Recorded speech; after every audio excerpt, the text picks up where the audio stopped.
She arrived after the train had left the station.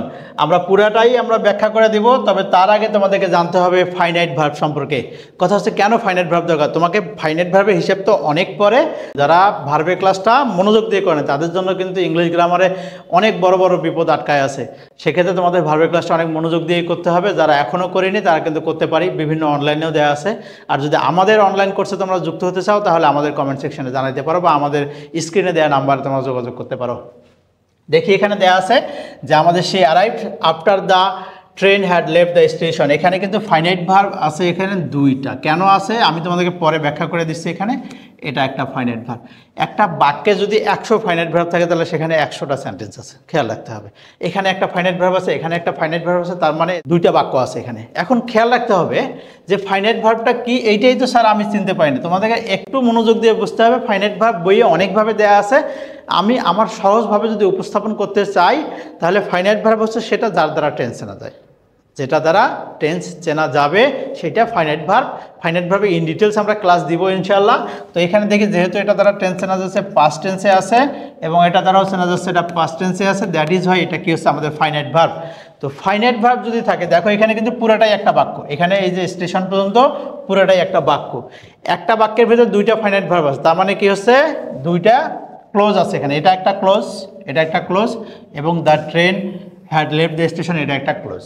এতটুকুন বুঝছি কি সবাই? একটা বাক্যের ভিতরে যখন দুইটা ফাইনাইট ভার্ব থাকে একটা বাক্যের ভিতরে, তার মানে সেটার বাক্য থাকলো না, এটা পুরোটা মিলেই বাক্য হলো। এইটা একটা কি হচ্ছে ক্লোজ হচ্ছে এবং এইটা কি হচ্ছে আমাদের একটা ক্লোজ হচ্ছে। খেয়াল থাকবে, দুইটা ক্লোজকে সংযুক্ত করতে পারে কনজাংশন। দুইটা ক্লোজকে সংযুক্ত করতে পারে কনজাংশন, তার মানে প্রথমেই আমরা বের করে রেখে আফটারটা হচ্ছে কনজাংশন। কনজাংশন এখন আসি আমরা সহজভাবে ব্যবহার করি। এখানে সেইটা কি হচ্ছে আমাদের এখানে প্রোনাউন, আমরা সবাই জানি এটা হচ্ছে কি আমাদের প্রোনাউন। অ্যারাইভটা তাহলে কি হচ্ছে আমাদের এখানে ভার্ব, যেহেতু এটা ফাইনাইট ভার্ব। আফটার কনজাংশন দা তো সবাই জানি আমরা, এটা হচ্ছে ডিটারমিনার, এটাকে আমরা আর্টিকেল বলে থাকি, এবং পার্টস অফ স্পিচগত দিক থেকে এটা অ্যাডজেক্টিভ, এটা আমরা সবাই জানি।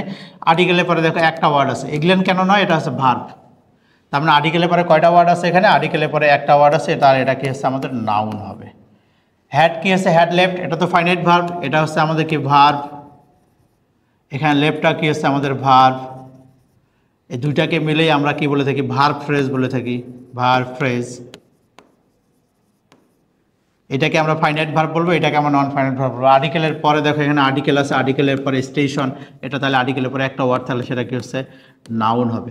আশা করি সবাই বুঝতে পেরেছে। এটা আমরা যে পুরোটাকে এক বাক্যে নিয়ে আসি, এটা হচ্ছে প্রোনাউন। এটা কেন বাক্যের শুরুতে সাবজেক্টের জায়গায় বসেছে, তাহলে নাউন বা প্রোনাউন হবে, এটা আমরা প্রোনাউন। এটা হচ্ছে ভার্ব, এটা হচ্ছে আমাদের কনজাংশন। কেন কনজাংশন? এটাই সবচেয়ে বড় বিষয় এখানে। কনজাংশন হচ্ছে এখানে দেখো একটা হচ্ছে ফাইনাইট ভার্ব আছে এবং এখানে একটা ফাইনাইট ভার্ব আছে, দ্যাট ইজ হয় দুইটা ফাইনাইট ভার্ব একটা বাক্যে থাকলে, আর সেটাকে আমরা কি বলবো?